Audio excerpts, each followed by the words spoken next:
It is 6 o'clock, and I'm calling this meeting of the Town of Lunenburg Heritage Advisory Committee to order.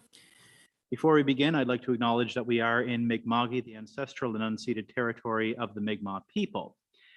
And also, before I begin, we have some new committee members here, so I would like to welcome Patsy McDonald and Fawn Creaser to the committee, and perhaps a round around the room to and as well, I should say, I'd like to welcome the good people of Brighter Communities Planning and EVOC heritage work for their who will be working on the new heritage bylaws. So thank you for coming, and perhaps if we could have a round around the room just to have introductions, starting with Oliver.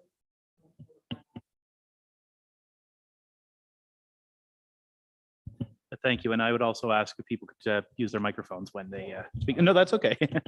Just for the people.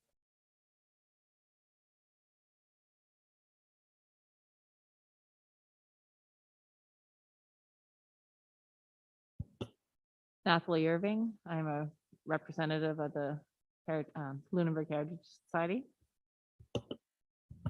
Councillor Jenny Birtles. Mayor Matt Risser. Citizen Rep Fawn Creaser. And thank you. And we have Mark, Christoph, Crystal, and Katie from Brighter Planning, Brighter Communities and EVOC, as well as Heritage Manager Arthur McDonald's waiting in the wings. So the first order is the motion to approve the agenda of our previous Council Heritage Advisory Committee meeting, which was on November 29th. I assume everyone had a chance to read that in their agenda package. So if I could have a motion to approve the agenda, moved by Councillor Birtles, thank you. And is there a seconder? Thank you, moved by Oliver. Is there any discussion on those minutes? On the agenda, I apologize. I'm getting it. On the agenda, any discussion, any errors or omissions or additions? Hearing none, all those in favor? Contrary minded? Motion is carried. Now the minutes. Yes, my apologies. That was supposed to be the motion. I got ahead of myself. So now the minutes of November 29th, may I have a motion to approve? Moved by Councilor Birtles. Moved by Natalie, thank you. Any errors or omissions on the minutes? Well, there's one matter I really just don't understand what it means. And that's under item 6. And there's the summary of the discussion, C, the need to support visitation for businesses in Lunenburg. I can't relate that to our discussion at all. I'm not sure what that's. I'm sorry to be difficult, but I'm puzzled by it. I don't know that it's wrong. I just don't not clear what it's saying. I believe that refers to a point that Councillor Birtles made at the meeting, that this was an important, if I remember correctly, you brought up that this was something of importance to the community and felt it should go ahead for that. So I assume, Heather, would you be able to confirm on that?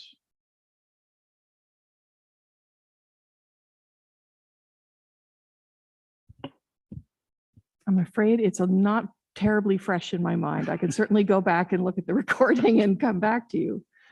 I can certainly do that for you, Oliver. Thank you. Would you like that, Oliver, or would you be okay with just? Well, I'm not going to make a big thing about it, but it just seems if it's. I mean, the meaning just didn't seem to be that clear. But I think that's what because it goes into committee members discussed a number of points and they're all listed. And I believe that was one of the points that was brought up. And like I say, I believe that Councilor was yes. If I may, Mr. Chair, yeah, I think that we should probably stick to action-based minutes going forward and stop trying to summarize discussion. Like that does make the minutes more difficult and leaves itself to errors. So normally minutes are just motions, records of those types of things. It might be wise for committees and council to look into that in the future. Okay. Thank you, Mayor Risser. So moving along then to the original motion, which is to move the minutes of the November 29th meeting. Is there any further discussion? Seeing none, all those in favor? Opposed? Motion is carried. There is no business arising, so that takes us right into new business, which the first thing is an update from our Heritage Manager regarding the 2022 Heritage Recognition Awards, at which time I'll pass over to the Heritage Manager. Thank you, Chair. I just want to note for the committee that the nominations for this year's Heritage Recognition Awards is now open. We have advertised in the Progress Bulletin. The closing for nominations is March 28th. So following that meeting, I will be bringing a report back to this committee with regards to those nominations for the awards. And in the meantime, if any committee member wishes to nominate a project in the town, but please do so by just sending me an email or calling me, and certainly consider it and put it on the list for the committee to review. The process is normally that those nominations will be vetted through the Heritage Advisory Committee, make a recommendation to council, and then council approves it. Then they approve the awards for those particular developments. And then we hold a ceremony on the town's birthday, June 7th, and we pass out the certificates. So I think it's a well appreciated award. It spruces up the image for heritage conservation, and it gives the awards to the owner as well as the tradespeople associated with those renovations and developments. So I think it's a worthy cause, and so please send in your nominations, and I'll bring it back after the nominations are closed. Thank you. Thank you. I was just wondering, Arthur, sorry to interrupt, would it be perhaps for the benefit of the new members of the committee to just give a brief explanation of what we'd be looking for with the in the process? Yes, for the benefit of the new members, we do have all the information on our town website. So I encourage you to go through the town website. We do have the Heritage Recognition Awards program outlined there. And the purpose of the program is to recognize property owners and developers and trades for a job well done in outstanding restorations and or rehabilitation works, as well as well-designed infill developments that contribute positively to the streetscape in which they are located. It is intended the program recognize small as well as large projects, and we consider nominations from throughout the town. So it doesn't have to be a project that's actually in the Heritage Conservation District. It could be a new town or any other area of the town. There are 5 recognitions categories that we consider. One is preserving or restoring the original character of the building. 2, rehabilitation of a building, including successful integration of modern elements that contribute positively to the design of the original structure. 3, successfully blending an addition and or adaptive reuse of a building that contributes positively to the design of the original structure. 4, new infill developments that successfully blend into and contribute positively to the streetscape in which they are located. And 5, the long-term preservation stewardship of a building. So those are the 5 categories, and that pretty much outlines the program. There is a criteria ranking system that's provided also on the website that we use to rank these nominations. So you'll get more familiar with that as I present the next report at the following Heritage Advisory Committee. Thank you, Arthur. So again, that's we're looking for nominations. So if anybody on this committee knows of any buildings that fit that criteria that they would like to put forward in nomination, then please contact Arthur for that.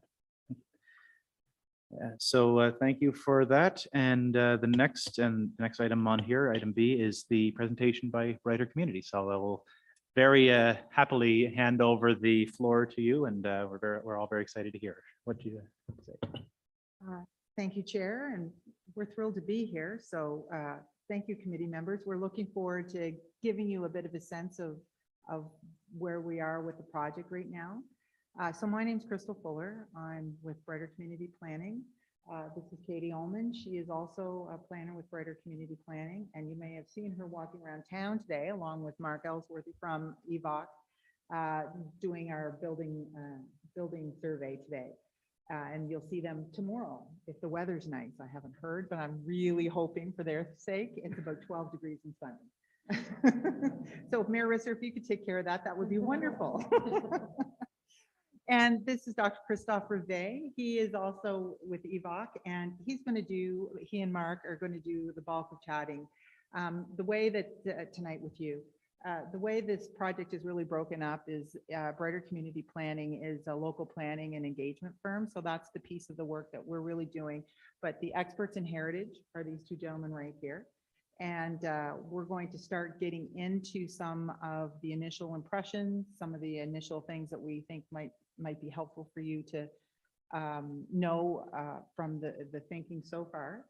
And then we'll be back to you twice more in the process, once when the background study is ready, and then with the draft documents, the regulatory documents and the plan for your review. So this is only the first time you're going to see us.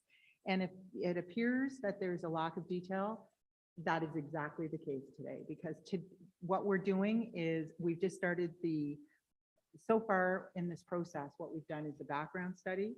We've talked to and I think I called the committee by the wrong name. Thank you. I've been going CCPST, and it's been very challenging for me to say that repeatedly. The steering committee we've met with twice on really some of the bigger project management issues and to understand integration with the CCP. But this is the committee where we're bringing some of the more heritage focused conversations for a discussion with you. So we're just beginning that process. You will see more detail from us, but please help us today by providing some input and feedback and listening to some of what Mark and Christophe have learned to date at a very high level. So more details to come, but we're going to have a good conversation today. So what we're going to talk to you is a little bit about the context of the work. You know a little bit about the team and some of the heritage policy. We're going to talk about the methodology that is being explored at this point. Probably the big focus of this conversation is about boundaries. Where is that boundary exactly? And what is that boundary really what story is that boundary trying to tell? Some broad themes that are emerging. And then we want to ask you a few project specific questions. So that's where you'll hear my voice again. And then we'll just talk a little bit about next steps. So at this point, I think probably, and Heather, if you wouldn't mind going to slide 4 of the presentation. I kind of skipped through the first 3 pretty quickly, which is just the agenda and who we are. And if poor Katie needs to get up and move closer to a heater, she's been out walking the streets here for 2 days. So. She might remember. So at this point, I'd like to turn it over to Christophe, and he's going to walk you through some of the observations today. Excellent. Thank you very much, Crystal. Thank you, Chair. Thank you, members of the committee, for welcoming us. We are indeed going to be sharing today our first impressions. So we're in the midst of our field work. And Mark has been walking the streets as well and talking to a lot of people. So his impressions are quite fresh. But it is important for us to share with you those impressions because, for one, we want to avoid surprises down the road. So it's an opportunity to raise some flags, raise some points that we think might influence the way that we look at things. So it's really important to get your feedback. And also just to make sure that we strike that balance that everyone is seeking.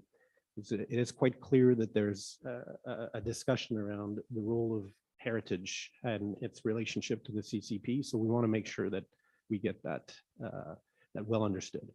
So this slide is meant to contextualize the questions that we're asking ourselves and the lenses that we are applying in reviewing the bylaw and the plan.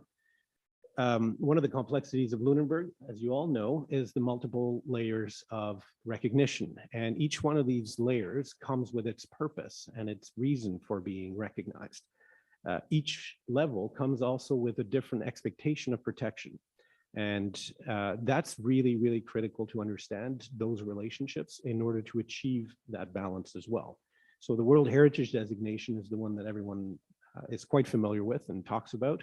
But what's important to appreciate here is that it relies on the provincial tools to achieve that protection. So there is an obligation of protection, a commitment to protection, and it is the provincial tools that are the main mechanism. When we talk about the National Historic Site, it's primarily a commemorative tool, and there is no clear expectation of protection.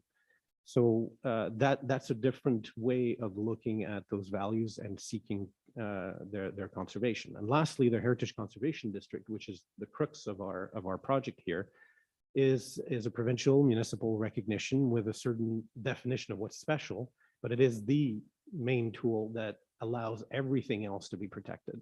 So how do we create that bridge between the commitment at the World Heritage level and the legal obligations provincially? That's part of the filter that we are applying.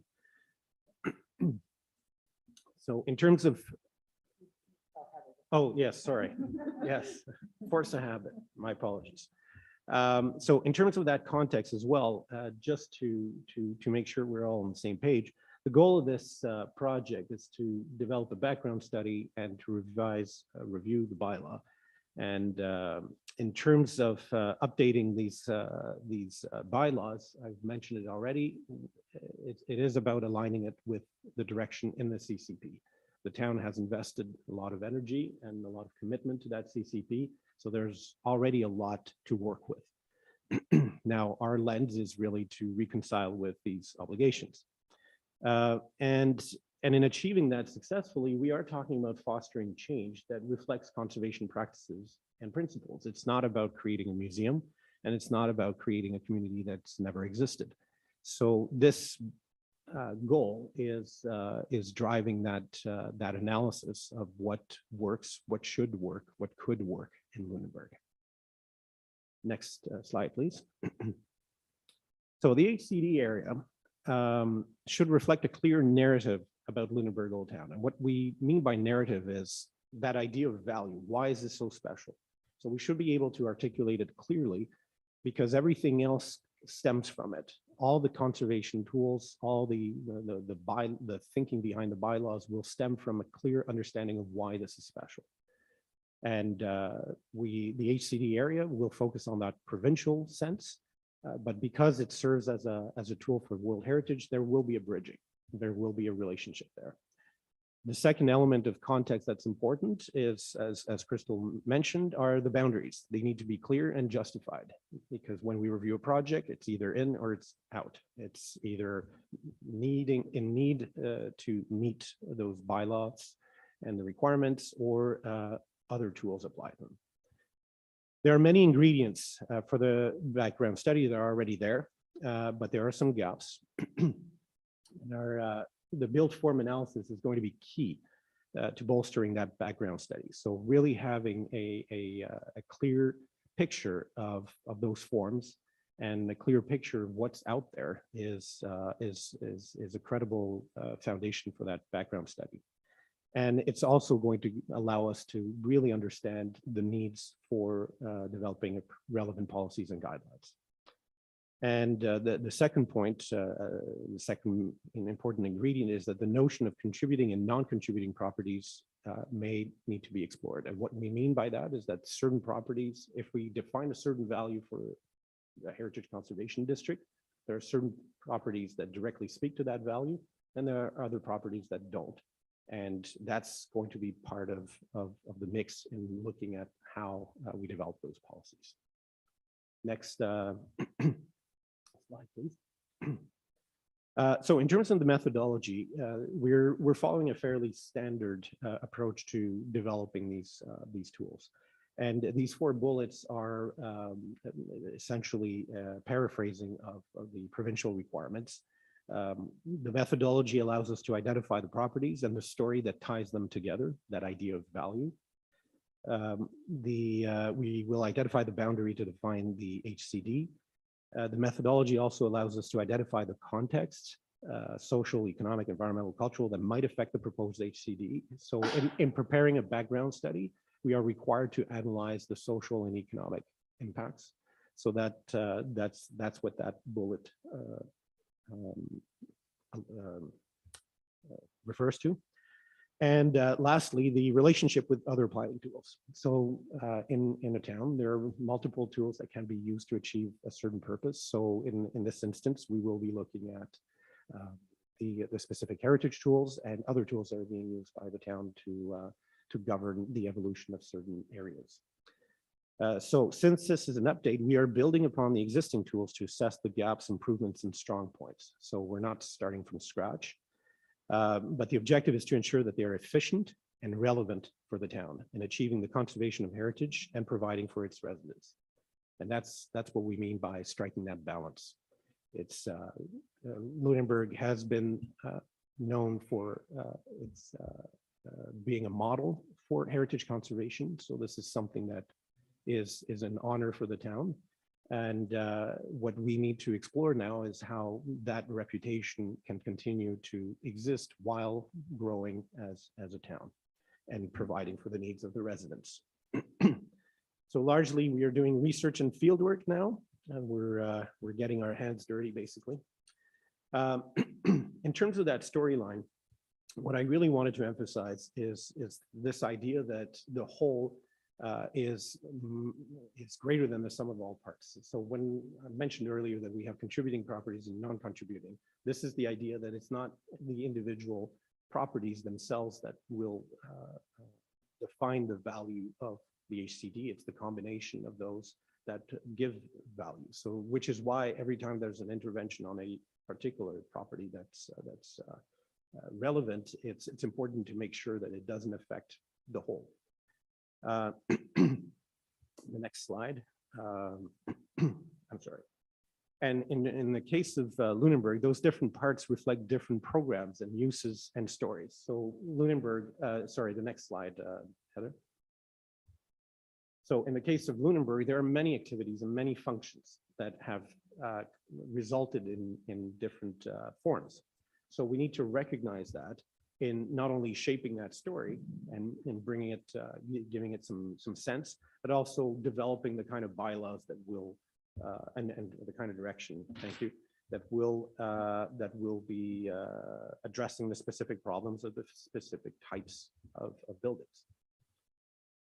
Next slide, please.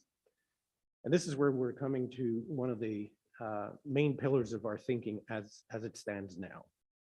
It's this idea that if you look at the town, there are different areas, and these different areas correspond to different functions. And therefore, if we start looking at different functions, we should be able to think about how to sustain those functions in their built form. So here we are proposing 5 different elements to organize the town. One being the neighborhood, so that's the residential area, the civic core, where we're here, we're in the middle of it. The main streets with are basically the commercial areas, and the working waterfront. And around it, we use here the word buffer, but we'd rather talk about those kind of supporting areas. And those are the areas that are not quite the heart of the ACD, but paying attention to how they evolve and how they change is important because they allow a better conservation of the core and a more seamless integration of what happens outside and what happens inside.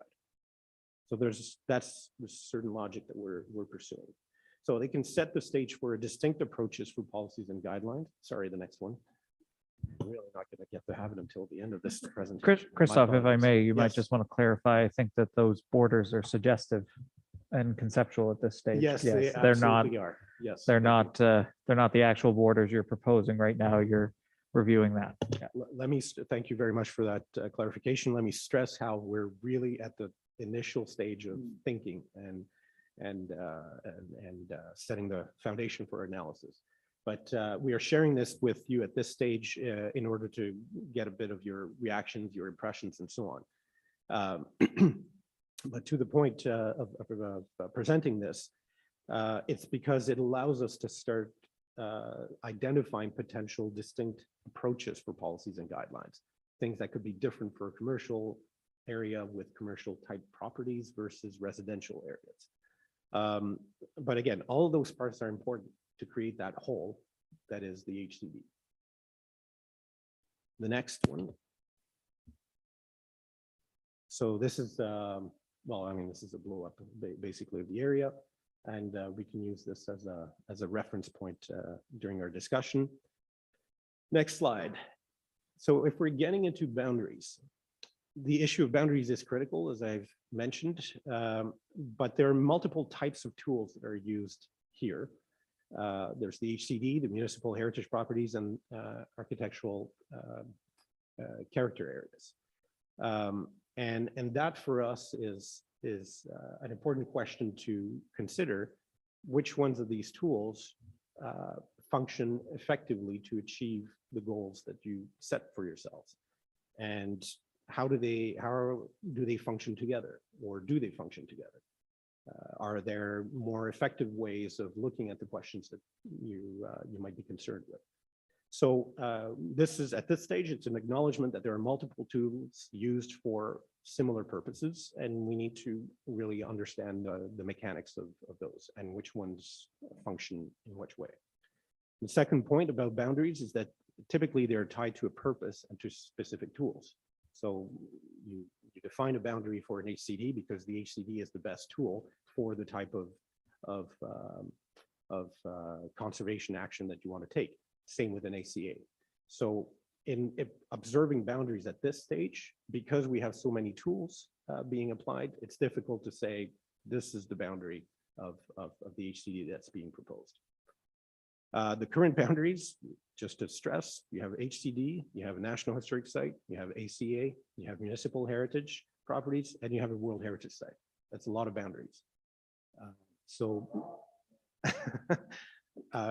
It's a lot of boundaries. I think, so one aim that we're paying attention to is the ability to streamline that when there's a shared interest. So in looking at these different tools, if there are overlaps, if there are correspondences, then we're going to pay attention to that. And lastly, this whole idea of character areas that I alluded to earlier will help define boundaries, because being able to create those labels of function that reflect a certain character, that reflect a certain built form, allows us to say, this is in, this is out. Just a moment on ACAs and boundaries. So on the right, the HCD is clearly defined as essentially encompassing the old town. But we have these two nodes to the west and to the southwest. And they are currently. Yep. I just wanted to have a moment on architectural control areas. I'm not sure how familiar the committee is with those, but that's a designation contained within your land use bylaw. So the tool there is the land use bylaw in your municipal planning strategy. Then the other tool is the Heritage Conservation District. Another tool is the municipal heritage properties. So when we talk about the ACAs, there are architectural control areas identified within your MPS and LUB for additional attention for control. So I just wanted to make sure we were all on the same page around that. No, thank you for that. So the reason why we're bringing this up is that they are used currently to address heritage issues. And they are used in those two nodes to the southwest. And what we have to be mindful of is if they are used for heritage purposes, is it the most effective tool? Is the purpose clear? And is there a way to streamline things? And that's what we have to consider as part of the equation. The next slide, please. So some of the broad themes that have emerged in conversations to date, and whether it's committee meetings or interviews and so on, we've heard that climate change is top of mind for many. So looking at how we can fit elements that would deal with energy efficiency, for example, in thinking about bylaws, that's something that we will pay attention to. We've talked about the boundaries and limits in architectural control areas. There are a diversity of needs and pressures to owners, to the town, to businesses that we are listening to, and we are understanding as much as possible how the heritage bylaws would affect the operation. So we're listening to this in order to really understand how best to address them. Another theme that is also very clear is that this work is one of many components of the overall CCP. So being a component means that we will focus on this, but we have to be mindful of how it articulates with the rest. Another point is that we've heard from various conversations, in fact, the issue of materials, the issue of authenticity, the issue of styles, the issue of rehabilitation versus restoration. These are technical terms, but they mean pretty specific things when you put them in bylaws. And understanding the impact of addressing these points, where for some materials is less important than for others. The definition of authenticity is something that perhaps seems natural to all of us, but we might not actually be talking about the same thing when we talk to each other about authenticity. So things like that, we are hearing it. We are sensitive to the fact that it has an impact on crafting those bylaws, and we're identifying here as one of those key themes.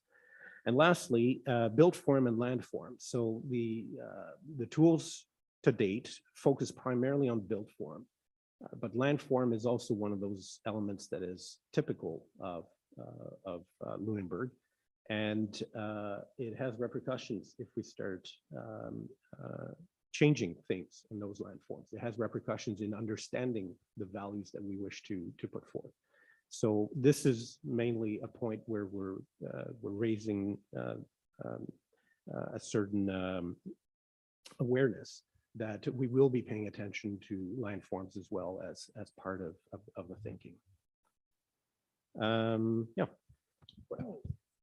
We're almost done, and then there's a few things that we would love to have a conversation, Mr. Chair, with you about, and obviously we want to discuss many of the elements that Christoph just reviewed.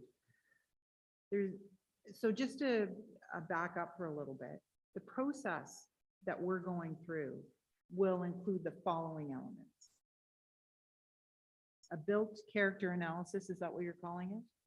A built form analysis, a background study, which is a requirement of a heritage conservation plan and bylaws. So the built form analysis is why you see this broad team. Normally there wouldn't be four consultants in front of you, but two of them are, as we've said, walking the streets, and then normally it would just be me and Christoph here as sort of or Mark.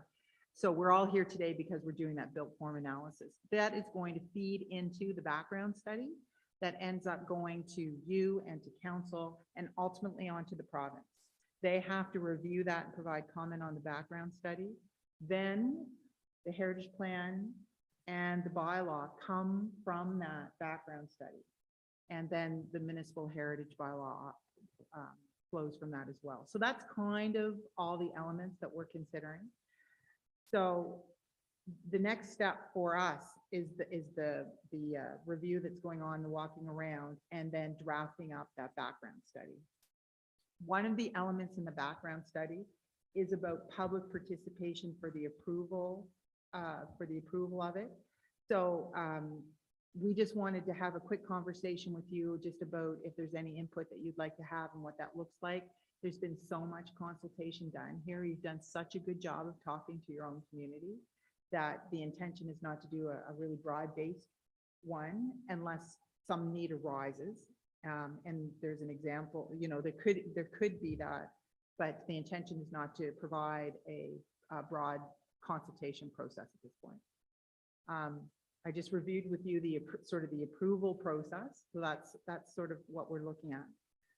The timelines for all of this are fairly aggressive and require the cooperation of the province in terms of approving that background study and then moving it forward. So, you know, the hope is to have this substantially done or done by June. However, we'll work with the steering committee to fine tune those. There is a little bit of slippage that's happening around that, but we'll deal with the steering committee.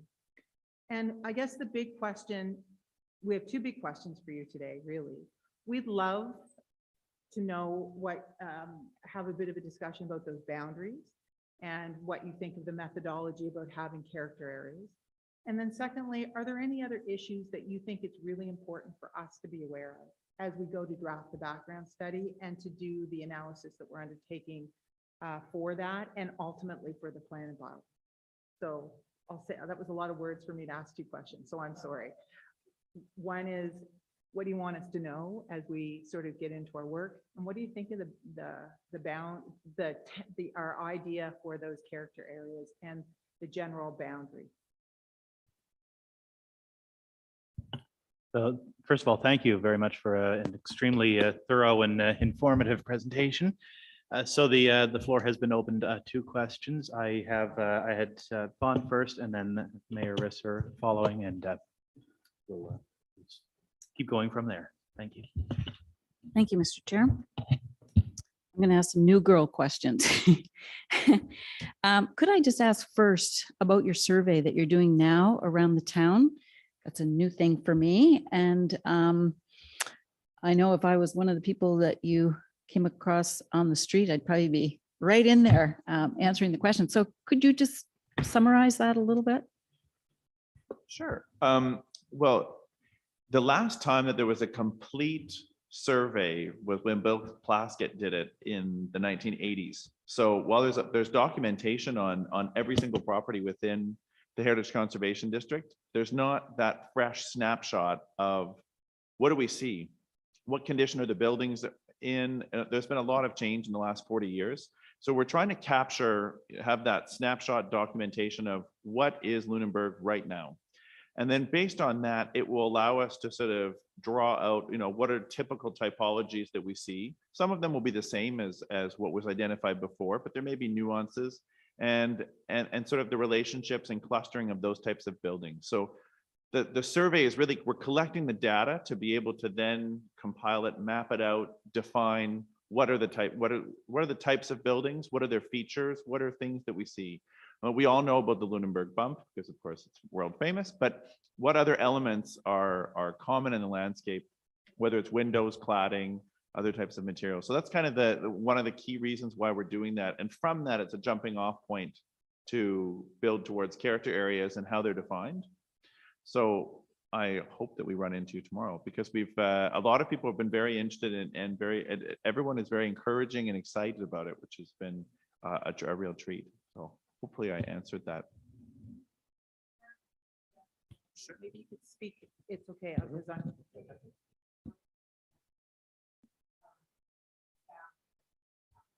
Right. So there's the GIS mapping of it, which is more technical, but the town uses a geographic information system for planning. And that is a system where you can add extra layers of information. So we can have, say, for this building, we could say brick. We could also say, where's the address? What is the lot number? But we can go further and say, okay, well, it's in a civic core. It's also a landmark property and it's in the HCD. So that the information we're collecting, not every single point, but will be dropped into that so that is available for the town to go forward. And as well as the character areas, it's the layering of information so that it's accessible that makes it easier for the town to process files as well. So if someone has a permit request, there, you know, a lot of that information will be able to pop up right away that we're collecting and be transferred in. So that is another goal for facilitating the treatment of dossiers. Is that good fun? So thank you. I have Mayor Risser next. Thanks. So speaking to your questions, I hearken back to Christoph, part of your presentation. You were talking about whether this was to review or revise the bylaw. I'd say what we're really looking for is to redo the bylaw. So I wouldn't consider, I know there's going to be a lot of information that gets fed into you from the existing bylaw. But if I were you, I would take much more of a cue from the CCP in terms of where your boundaries are than what's in the existing bylaw. I'll reiterate, because I think I said this at a previous meeting of the steering team.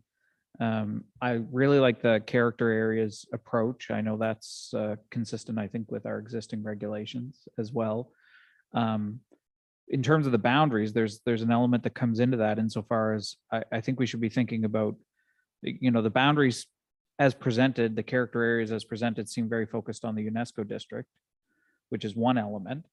And I think we also need to be mindful that there are potential heritage elements or character areas outside the UNESCO district that, it's up to you. You're the experts to figure out whether they're worthy of protection or, the built form kind of stuff. I do think that I, as a counselor, and I suspect council will broadly endorse an approach of, I've mentioned before the Occam's razor approach. Like, I think we all want to protect and conserve all the heritage assets that we have, but we don't need to go beyond that. And heritage can be very burdensome for our citizenry. And, I appreciate, Christoph, your point about the commitment to protect heritage. I do wish other levels of government had a financial commitment that matched the regulatory commitment, because we wind up paying for that, right? And so I love all that. I would like to see the ACAs eliminated. Like, I know that policy 5.3 in the MPS calls for, basically we did a punt in the MPS. Like, I had been hoping to do the heritage bylaw as part of the CCP. That didn't happen, so we're now doing it separately. So we basically left it alone. But I think it was always council's intent to do something with the ACAs that wasn't making them ACAs, whether it was eliminating them or bringing them into the district, or, having a single heritage conservation district plan with multiple districts and bylaws, whatever. I mean, I don't care how it materializes, but I think we should be, in order to streamline, having one regulatory tool that's regulating heritage and architectural control in the district. And one final thing, and I'll stop hogging the floor. I just want to clarify something. So when you're talking about built form, I suspect, I hope at least, that you're talking strictly about architectural control and not like form, setback, height, lot coverage, things that we've already determined in the land use bylaw. Like, you're not looking to revisit and revise those from the land use bylaw, are you? I guess I'll start on that one. I think that setback and footprint is something that has to be considered in understanding, but it isn't necessarily something that changing the setback bylaw is not the goal of an HCD bylaw. Well, that was my point. Yeah. But for example, I'll just draw on someone that I've observed in the last couple of days. Walking down Creighton Street, on one side, the setbacks are quite significant. So when you're outside of the town plan, you can read it walking down the street if you're looking at that. The setbacks are bigger, even if the houses are in different periods or similar periods on both sides. So that's the kind of thing where a setback from a heritage lens gives us a clue to where the end of one plan is and how it continues. So it's not so much, the setback, the minimum setbacks must be changed by X or Y. It's that it does sort of feed that understanding, and it gives us a harder edge than I actually had remembered between the planned initial town and those areas beyond it. So that's the kind of thing where a setback will be considered in heritage, or a footprint if all the buildings are spaced out. That's the kind.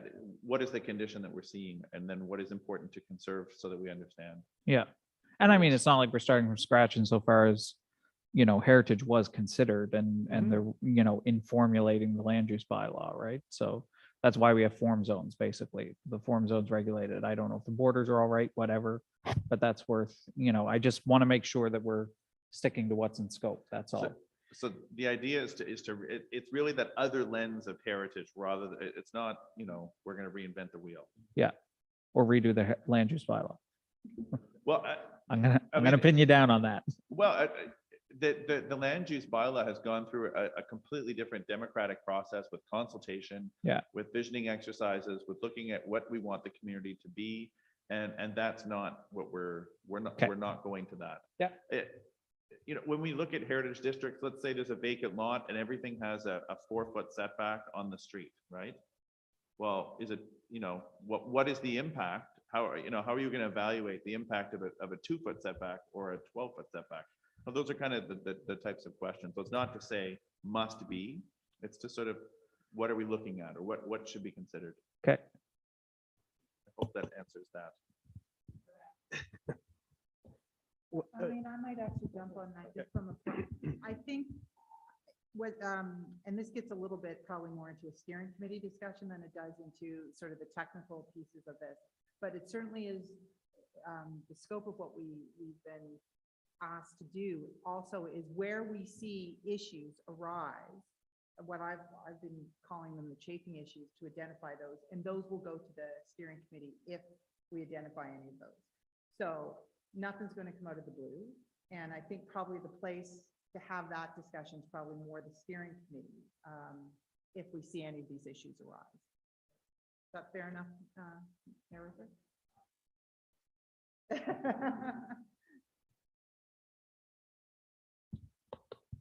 Does that satisfy you? Okay, thank you. Are there any other questions? And I think we're, correct me if I'm wrong, we're staying with the boundaries right now, and then we'll move into more general questions after. So, Oliver. Sorry. The three of us who've been on this committee for quite some time are very accustomed to talking about boundaries. We debated boundaries endlessly about 2.5 years ago. And indeed, we had 2 public meetings to communicate our thinking on boundaries. And so I fully understand why you see boundaries as so crucial.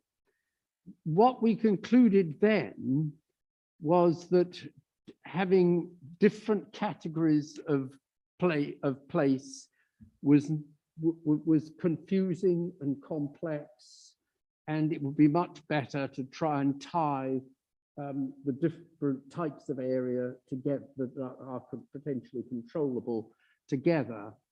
And so we were quite convinced about the desirability of having similar status really to Old Town, along with the 2 ACAs, Dufferin Street and Tannery Road, and then to try and bring them, sort of knit them together with Falkland Street and so on. The thinking being that all of those areas contain a number of 19th century buildings. In fact, Tannery Road has a number of buildings which are older than most of the buildings in Old Town, but also that in terms of the experience of the visitor here, how you come into Old Town, whether it's down Dufferin Street or Falkland Street, is significant, and therefore there's a good argument for the same kinds of controls being exercised there. So, I mean, I'm not saying, oh, you've got to do the same thing we came to the conclusion of, but, I hope you will sort of try and take on board that line of thinking, I would certainly say. And this was based really on 2 things, both the sort of the kind of ultimate vision we had, but it was also based very much on Arthur's experience of dealing with people's applications, and it being actually really rather over complex to have 2 categories of control depending on exactly where you were. And while that made sense in terms of the UNESCO designation and some of the streetscape issues, it didn't make that much sense in relation to individual properties, where the heritage features of often 19th century properties outside of Old Town are as important in their own way as such properties within Old Town. Well, I really appreciate you sharing this, because we are looking to understand the purpose behind these ACAs, what was attempted, and you are confirming impressions that we were having, that there's a sort of a ceremonial route to enter Lunenburg that one ACA offers some rationale for. We're still trying to understand the purpose of the other ACA on the other side of the harbor. And we're to the question, is it one tool? Is it multiple tools? Does it fit the purpose? What is the purpose? That's where we're at. So what you've just shared with us gives us that extra ingredient to understand why certain things happened, and that's appreciated. Thank you, Oliver. I have Mayor Risser again.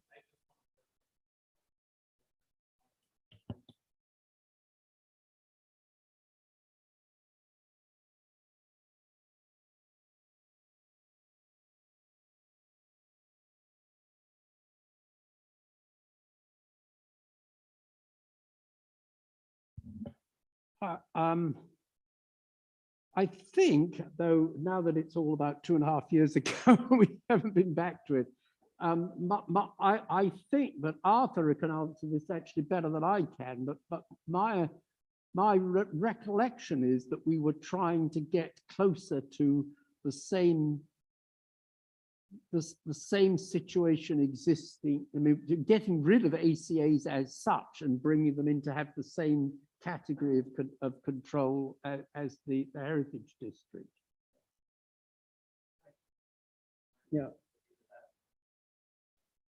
Oh, yeah, yes, yes.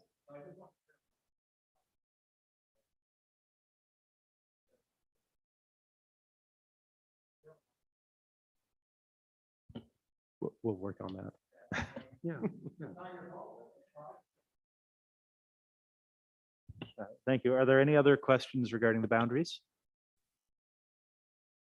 Yeah.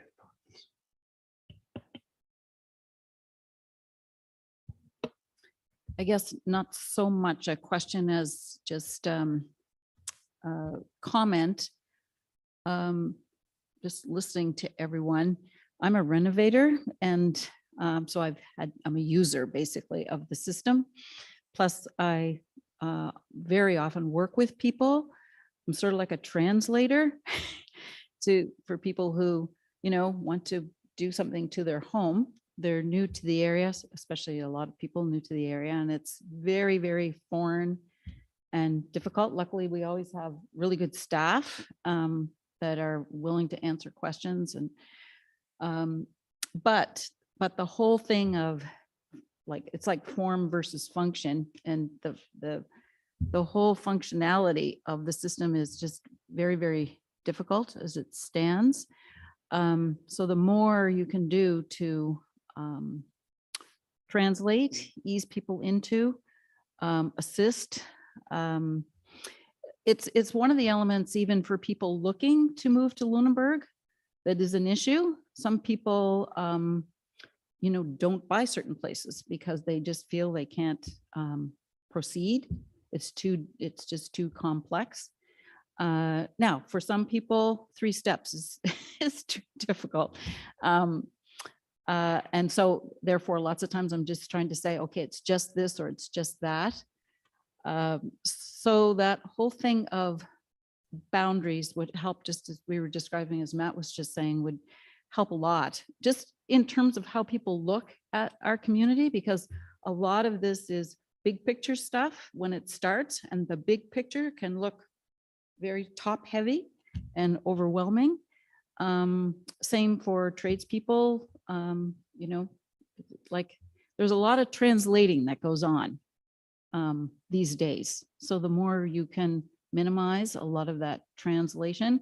In the old days, I was in Halifax and Heritage was huge. And when I came here, Heritage was more doable, I found here, because there were good people that worked for the town and helped walk you through it. But it's still a fairly hefty process for people to understand in modern day. As we proceed forward into the future, that notion of heritage becomes harder and harder. It's harder for the tradespeople, and it's harder for design people. It's things to help with all that. It's like we need more oil in the engine to kind of keep it greased and going and moving forward. And on the last note for that is just sort of the whole effect of modern times. So with COVID, I renovated through COVID. So the whole materials, labor force down here is a huge issue.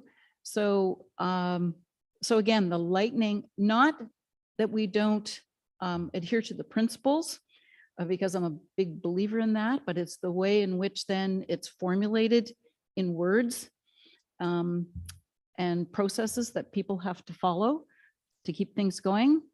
We're also having to be very competitive across the province in terms of keeping our tax base going and all of that.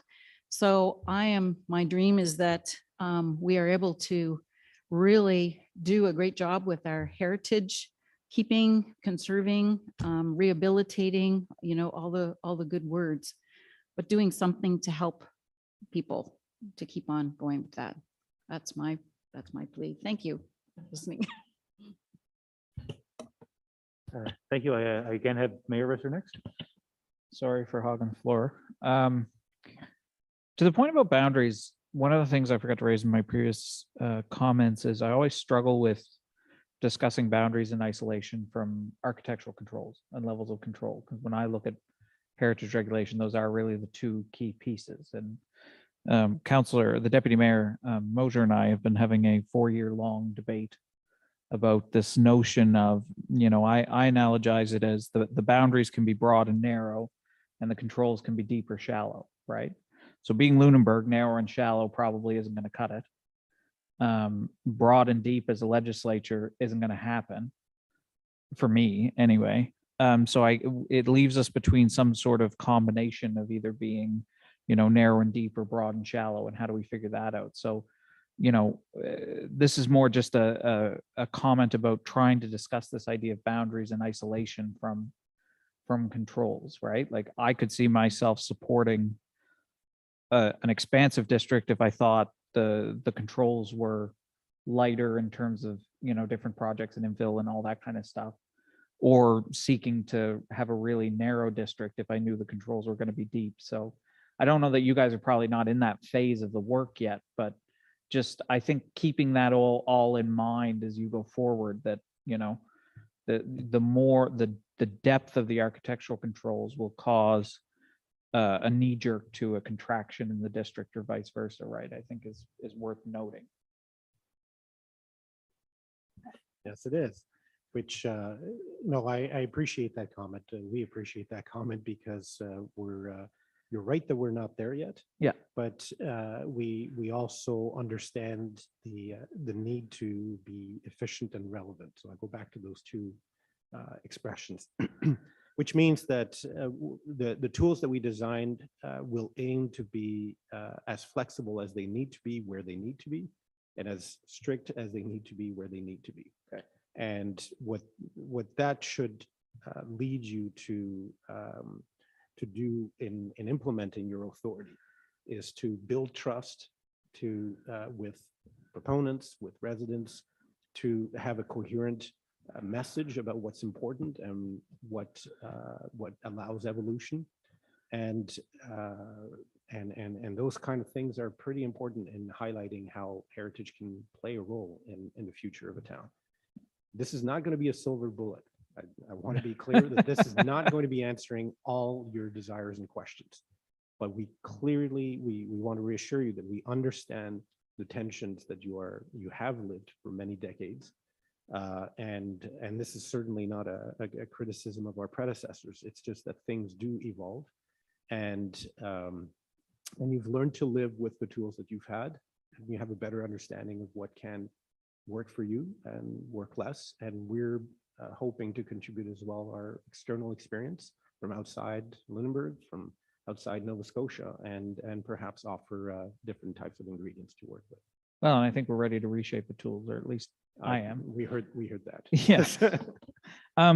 Just one more thing I think to be mindful of as this goes forward is I would contend that one of the bigger threats for us is actually not integrity, but authenticity. And I don't know if you've been running into any of that in your build form analysis, but there's a tendency to have too much enthusiasm and actually overdo it, right? So I'm,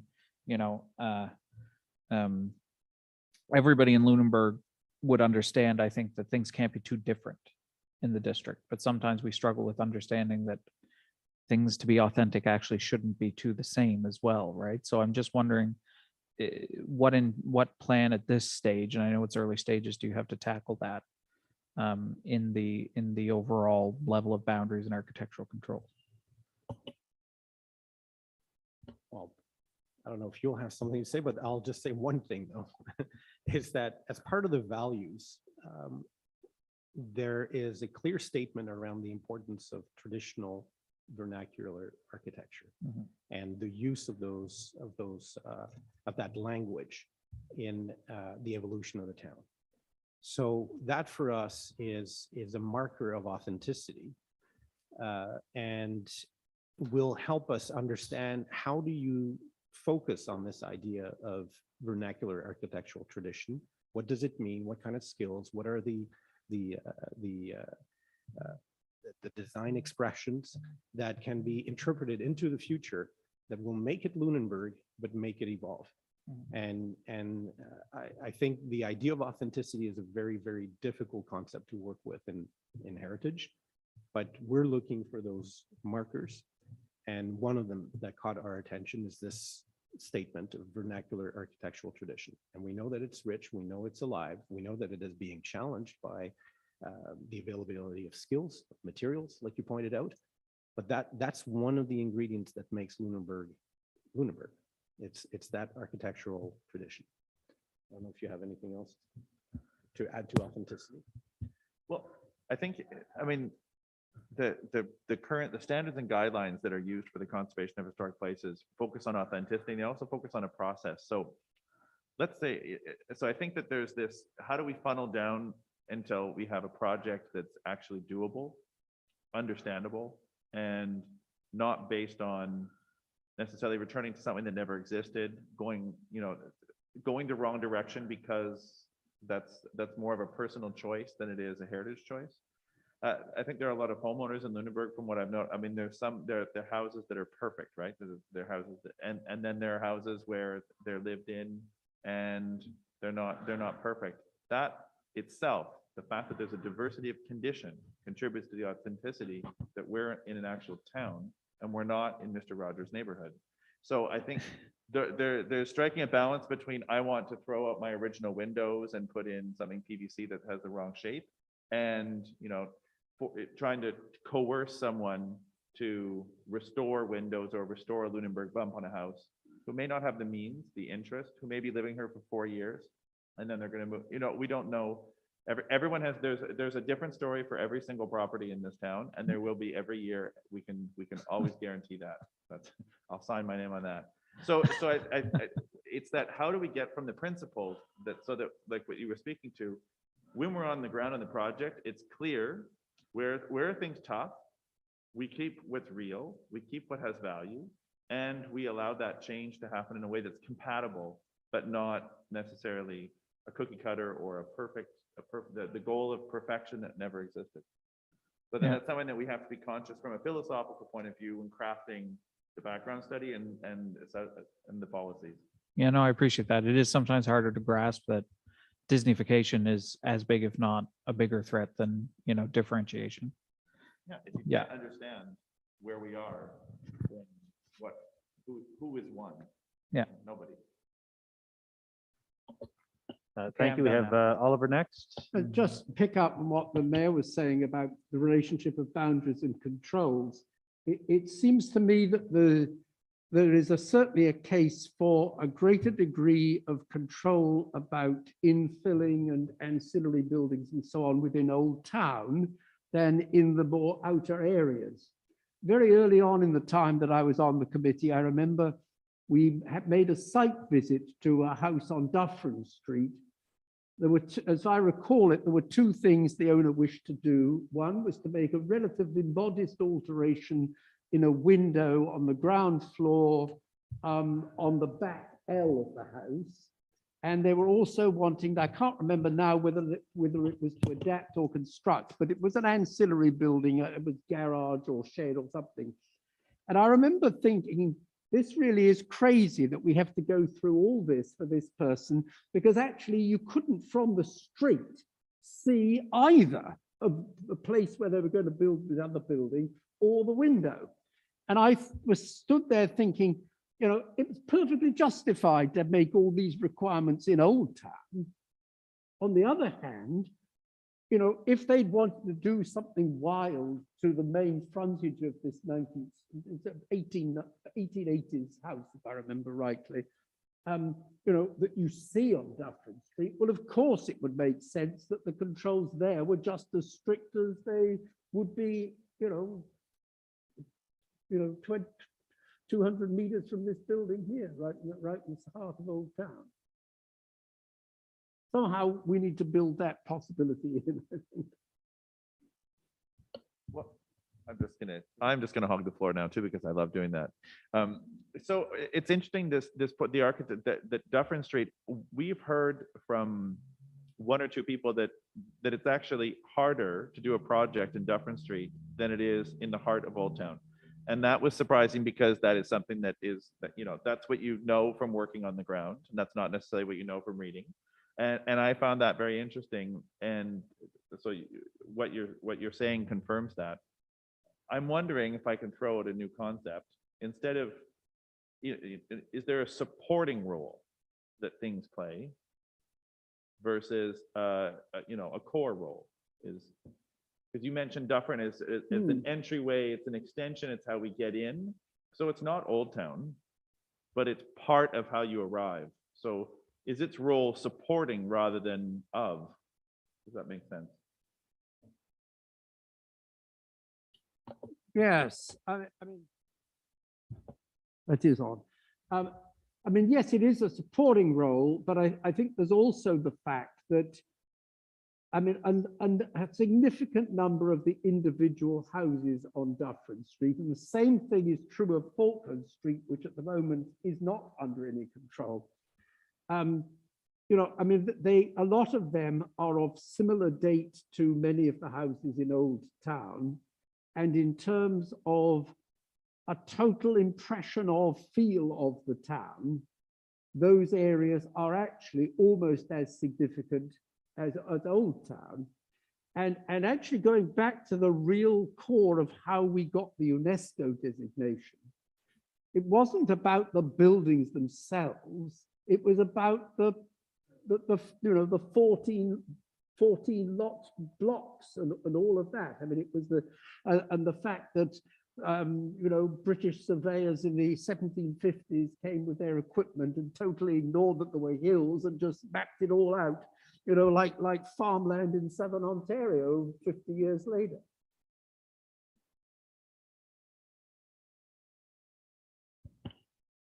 Thank you for that. Are there anything else? No? Yes, Crystal. Thank you, Mr. Chair. So I think this has been a really rich discussion for us and has been really helpful. And hopefully it gives you kind of an overview of where we're starting from and some of the things we're starting to explore. One of the things I'd like to do with probably with Arthur's permission is that we would like to share the table of contents for the background study, just so you have a sense of what we're doing with it. Perfectly, you know, it may adjust a little bit with some of these comments, but just so that you kind of know the scope and breadth of what we're doing. And we'll share that with you, and maybe Arthur, if you don't mind, you could share that. Okay. Sorry, I just put you completely on the spot. I could have asked Heather and put her on the spot, but I chose you because you're on the side of me. And I guess the last thing is that if there are issues that you feel like the team needs to be aware of as we proceed to the next step, please feed those. And I am going to say through Arthur, who's been a tremendous resource for us, because we want to be aware of them and see if it's something that can be accommodated or should be accommodated. I think probably the parting thought that I'd like to leave you with too. One, when we have been chatting with people, there is pretty broad endorsement of the fact that heritage is important to Lunenburg. And, you know, I don't think that's under dispute by anybody we've talked to or in the documents that we've read. That's a great starting point because I can tell you not all communities have. So it's just a matter of not if, it's how and how to do it effectively within the resources and abilities of the town to carry it through. So we understand that very clearly. And the second thing, and probably the last thing is which my phone rings and I lose my focus. The second thing is that we're going to be back and you're going to have more detail at the next meeting. But I think Christoph's words about this is not a silver bullet for everything in the community. And there's going to be some things that are going to be identified as not being able to be addressed through this, but we will try and address as much as reasonable and with as much integrity to the heritage process as we can through this process. And we will continue to seek your guidance and the guidance of the steering committee and Arthur's guidance as we move through this. So, thank you for your time tonight. And thank you for letting us come. Yay, thank you to the province for letting us come.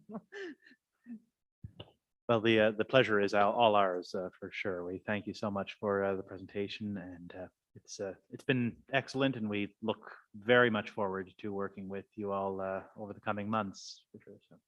So thank you so much. So that brings us on to item 7, which is the next meeting date, which I'm going to look to Arthur for. Do we should we do something in a month's time, or do you think that's a little soon? I think the next major thing will be the Heritage Recognition Awards. So should we meet? I think sometime in April. So I'm just looking, quickly look at the calendar here. Pardon me a moment. I think the 18th would be our normal meeting date, if that looks correct. So would everyone be okay with March 18th or April 18th? I'm sorry. Oh, that's Easter Monday. Okay, well, why don't we push it ahead a week if that would be okay, April 25th? Yes, thank you. I completely forgot that.